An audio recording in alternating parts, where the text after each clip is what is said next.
ജീവിതം ഒരിക്കലും നമ്മൾ എഴുതിയ പുസ്തകമല്ല. വിധിയാണ് ജീവിതത്തിന്റെ യഥാർത്ഥ എഴുത്തുകാരൻ.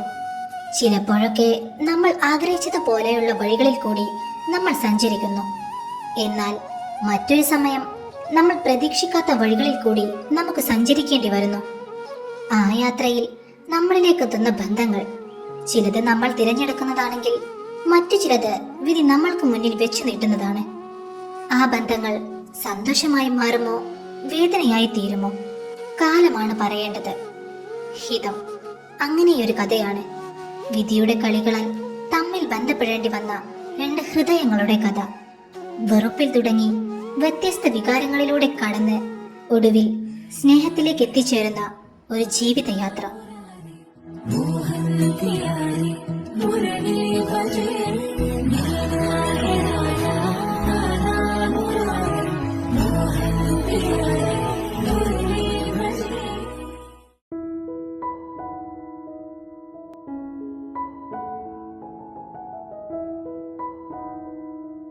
പെണ്ണെ, നീ എന്റെ കയ്യിന്ന് അടി വാങ്ങാൻ നിൽക്കാതെ ചെന്ന് റെഡിയാകാൻ നോക്കിയേ. ചൈത്രത്തിൽ പോയിട്ട് വേണം ഏട്ടത്തിയുടെ വീട്ടിലേക്ക് പോകാൻ. അമ്മേ പ്ലീസ്, നാളെയല്ലേ ചിന്ന ചേച്ചിയുടെ കല്യാണം. ഞാൻ വല്യേട്ടന്റെയും കുഞ്ഞേട്ടന്റെയും കൂടെ നാളെ അപ്പച്ചിയുടെ വീട്ടിലേക്ക് വരാം. നീ എന്തു പറഞ്ഞിട്ടും കാര്യമില്ല വേദു. നിന്നെ ഇവിടെ നിർത്താൻ ഞാൻ ഉദ്ദേശിക്കുന്നില്ല. നിനക്ക് കണ്ടിടത്ത് തെണ്ടി നടക്കാനല്ലേ ഇന്ന് അവിടേക്ക് വരുന്നില്ലെന്ന് പറഞ്ഞത്.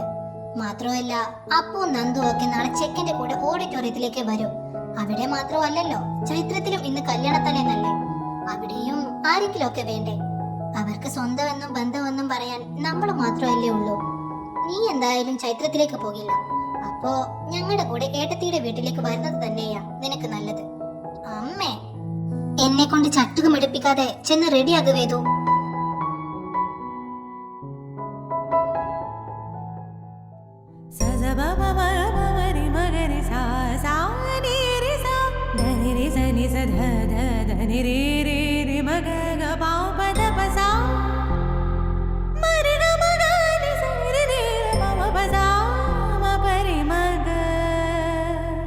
ആദി, വാ വാ.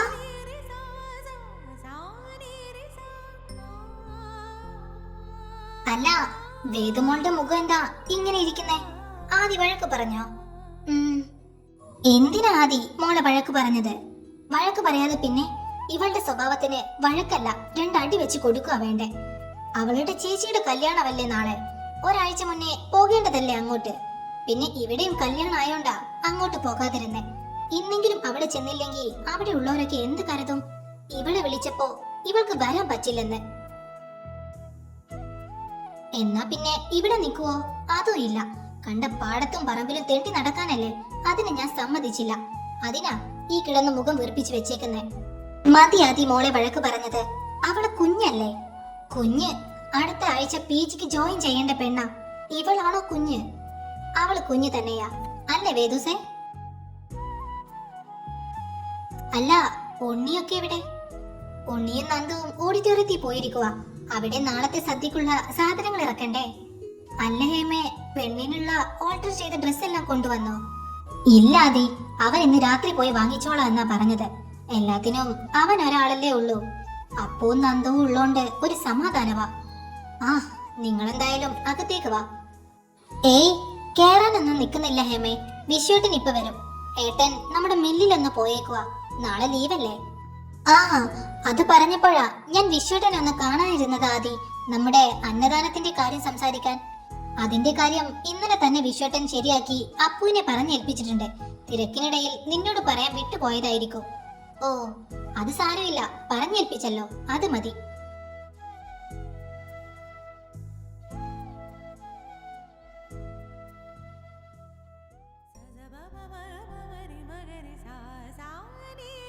ആഹാ, നിങ്ങളുണ്ടായിരുന്ന ഇവിടെ?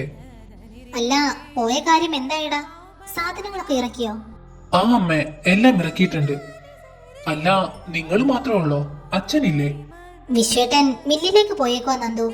നാളെ ലീവല്ലേ, അപ്പോ അത് പറഞ്ഞേൽപ്പിക്കാൻ പോയതാകും. അല്ല, ഇവളുടെ മുഖം എന്താ ഇങ്ങനെ കടുന്നലി കുത്തിയ പോലെ? നിന്റെ വാലുകളുമായി പിണങ്ങിയോടി? വാലുകളുമായി പിണങ്ങിയിട്ടൊന്നുമല്ല, ഇവളെ ഇവിടെ നിൽക്കാൻ സമ്മതിക്കാത്തതിന്റെയാ. ഈ മുഖം വീർപ്പിക്കൽ? അതിന് നീ ഇങ്ങനെ മുഖം വെറുപ്പിച്ച് വെച്ചിട്ട് കാര്യമില്ല വേദു. ഞാനും വല്യേട്ടനും ഇവിടെ ആയിരിക്കും. നിന്നെ നോക്കാൻ പറ്റിക്കൊള്ളണമെന്നില്ല. അതുകൊണ്ട് മോള് അച്ഛന്റെയും അമ്മയുടെയും കൂടെ അപ്പച്ചിയുടെ വീട്ടിലേക്ക് ചെല്ല്.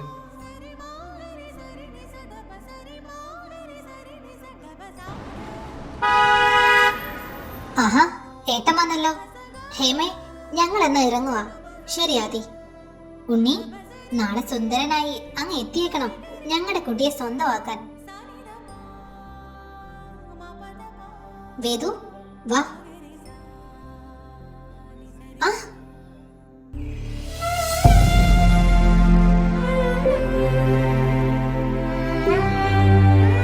മോളെ വേദു, എന്തെങ്കിലും പറ്റിയോ? ഇല്ല ഹേമാമേ. സൂക്ഷിച്ചു നടക്കണ്ടേ വേദു? വീണിരുന്നെങ്കിലോ? താഴെ കിടക്കൂ. എന്നെ ആരും പിടിക്കാനൊന്നും വരേണ്ട ആവശ്യമില്ല. മാനത്ത് നോക്കി നടന്നതും പോരാ, വീഴാൻ നിന്നപ്പോ പിടിച്ചതായ കുറ്റം. അമ്മേ, അച്ഛൻ വിളിക്കുന്നു, ചെല്ല്. ശരിയടാ, അപ്പനോട് പറഞ്ഞേക്കണേ. ആ, പറഞ്ഞേക്കാം.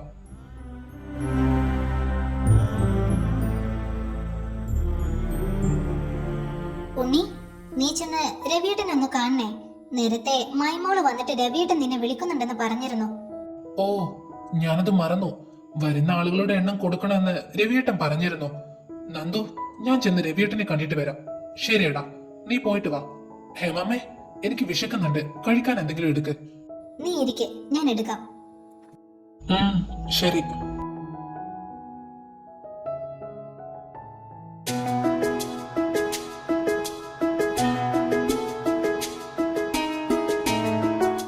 കല്യാണ പെണ്ണ് സ്വപ്നം കാണുവാണോ?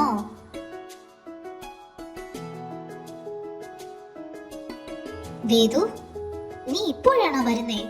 ഇപ്പോഴെങ്കിലും ഞാൻ എത്തിയില്ലേ ചേച്ചി. നന്ദേട്ടനും അപ്പേട്ടനും ഒക്കെ ഉണ്ണിയേട്ടന്റെ അടുത്താകും അല്ലേ? അതെ, അവിടെ ആരെങ്കിലും ഒക്കെ വേണ്ടേ? അല്ല, ചേച്ചിയുടെ മുഖം എന്താ വല്ലാതിരിക്കുന്നേ? ഉറങ്ങിയില്ലേ? അത് കല്യാണത്തിന്റെ തിരക്കല്ലായിരുന്നോ? 2 ദിവസമായി ശരിക്കൊന്ന് ഉറങ്ങിയിട്ട്. ഓ,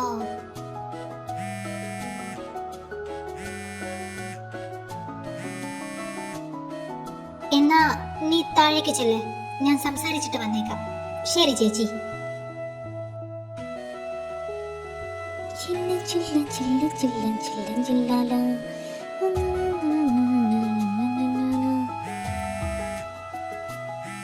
ഹലോ, എവിടെ പോയി കിടക്കുവായിരുന്നടി കാട്ടുകൂറെ? എത്ര നേരമായി വിളിക്കുന്നു. എടി, ഞാൻ താഴെയായിരുന്നു. ഫോൺ ഇവിടെ റൂമിലും. ഫോൺ ഇവിടെ വെച്ചിട്ട് താഴെ നിനക്കെന്തായിരുന്നു പണി? ഞാൻ ഡാൻസ് കളിക്കുമായിരുന്നു. എടി ശവമേ, ഇന്ന് നമ്മൾ എന്തൊക്കെ പ്ലാൻ ചെയ്തതായിരുന്നു? എല്ലാം നശിപ്പിച്ചിട്ട് നീ അവിടെ പോയി തുള്ളിച്ചാടുവാണോ? എടി, ഞാൻ നമ്മുടെ പ്ലാൻ നടക്കാതെ പോയതിന്റെ സങ്കടത്തിൽ ഇരിക്കുവായിരുന്നു. പിന്നെ പില്ലർ സെറ്റ് എല്ലാം കൂടെ വന്നിട്ട് എന്നെ പിടിച്ചോണ്ട് പോയി. എന്തായാലും നമ്മുടെ പ്ലാൻ ഫ്ലോപ്പായി. എൻജോയ്മെന്റ് എങ്കിലും മുറക്കി നടക്കട്ടെ എന്ന് കരുതി ഞാൻ അങ്ങ് ആർമാദിച്ചു. അതൊരു തെറ്റാണോ? പറ. എന്റെ വായി നിന്ന് കേൾക്കണ്ട എങ്കിൽ മിണ്ടാതിരുന്നോ വേദു? ആ ചുണ്ടലി ഇന്ന് നീൽസാറിന്റെ വീട്ടിൽ കിടന്ന് മെഴുകുമായിരുന്നു.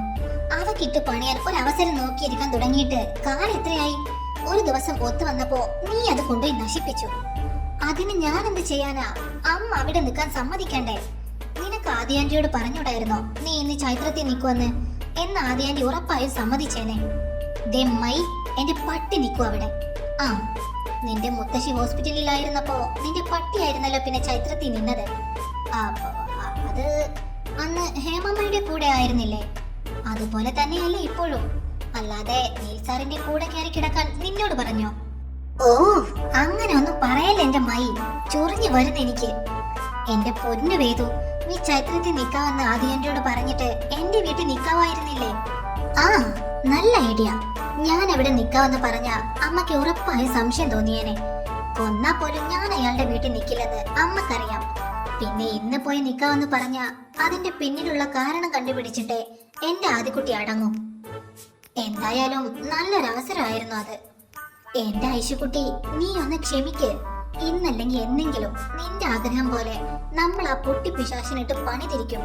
ഇത് ഈ വേദികയുടെ വാക്കാണ് ഏറ്റവും വലിയ സത്യം എന്നാരും പറഞ്ഞിട്ടില്ലേ? അതെ അതെ, ബട്ട് ആ പറഞ്ഞതിൽ നീ ഉൾപ്പെടില്ല വേദു.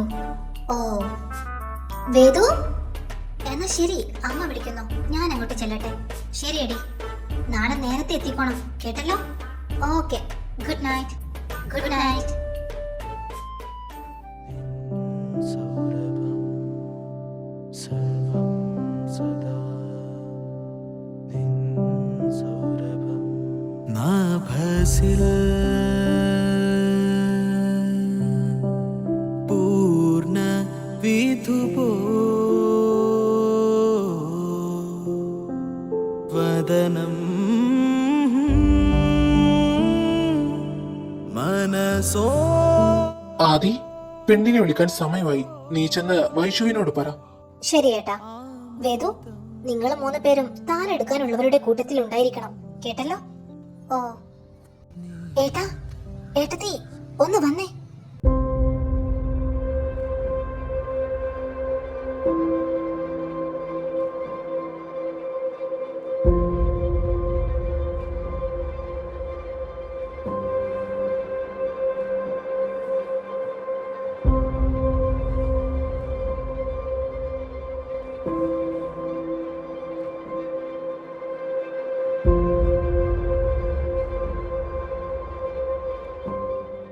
എന്റെ മോൻ ഈ ഗതി വന്നല്ലോ ഈശ്വര.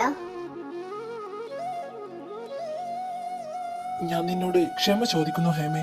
എനിക്കറിയില്ലായിരുന്നു ചിന്നു ഇങ്ങനൊരു അബദ്ധം കാണിക്കുമെന്ന്. അവൾക്ക് വേറൊരാളെ ഇഷ്ടമുണ്ടെന്ന് അറിഞ്ഞിരുന്നെങ്കിൽ ഒരിക്കലും ഞാൻ ഈ ബന്ധം ഇവിടെ വരെ കൊണ്ടെത്തിക്കില്ലായിരുന്നു. സാരിയല്ല വിശ്വട്ടാ, കല്യാണ പന്തൽ വരെ എത്തിയിട്ട് മുടങ്ങുക എന്ന് പറഞ്ഞ ഇതാകും എന്റെ മോന്റെ വിധി.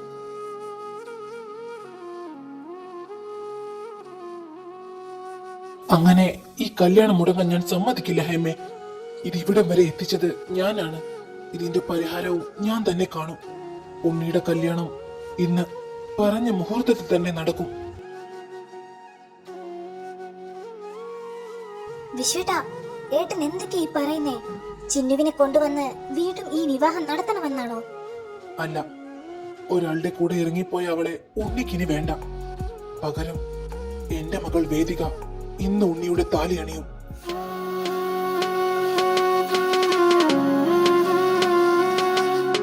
അച്ഛാ, വേദു, ഇത് നടക്കണം. അപ്പോ ഞാനാ ചിന്നുവിന് വേറെ ബന്ധമുണ്ടെന്നറിയാതെ ഇവർ തമ്മിലുള്ള വിവാഹം ഉറപ്പിച്ചത്. ഞാൻ കാരണമാ ഉണ്ണിക്കിപ്പോ ആളുകളുടെ മുന്നിൽ ഇങ്ങനെ താലി കൊണ്ടിച്ച് നിൽക്കേണ്ടി വന്നത്. അതുകൊണ്ട് തന്നെ ഇതിന് പരിഹാരം കാണാൻ ഞാൻ നിർബന്ധിതനാണ്.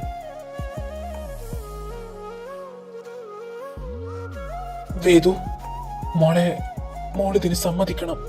എന്നെ വിശ്വസിച്ചവർക്കും എന്റെ വാക്കിൽ ആശ്രയം കണ്ടെത്തിയവർക്കും ഞാനാണെന്ന് വലിയൊരു നിരാശ വരുത്തി വെച്ചത്. ഉണ്ണിയെ പോലെ നല്ലൊരു വ്യക്തി ഇത്രയും വലിയൊരു സമൂഹത്തിന് മുന്നിൽ ഇങ്ങനെ അപമാനിതനാകേണ്ടി വന്നത് എന്റെ അശ്രദ്ധ കൊണ്ടാണ്. ഞാനാണ് ഇതിന് ഉത്തരവാദി. എന്റെ തെറ്റായ തീരുമാനങ്ങളാണ് ഈ ബന്ധം ഇവിടം വരെ കൊണ്ടെത്തിച്ചത്. കൂട്ടുകാരന്റെ മകന്റെ ഭാവി ഉറപ്പാക്കാനാണ് ഞാൻ ശ്രമിച്ചത്. പക്ഷെ അറിയാതെയാണെങ്കിലും ഞാൻ തന്നെ അവന്റെ ഭാവി ഇല്ലാതാക്കി. ഈ വീടിന്റെ, ഈ കുടുംബത്തിന്റെ, ഈ നാട്ടിലെ എല്ലാവരുടെ മുന്നിലും ഞാൻ തന്നെയാണ് കുറ്റക്കാരൻ.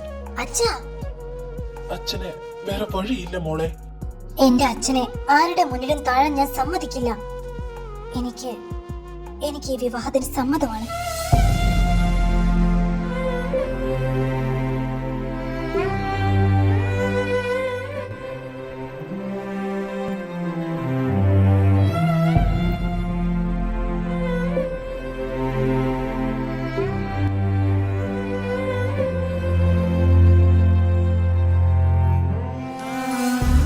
ആദി, മോളുടെ ഡ്രസ്സെല്ലാം മാറ്റിയിട്ട് മണ്ഡപത്തിലേക്ക് കൊണ്ടുപോവാ.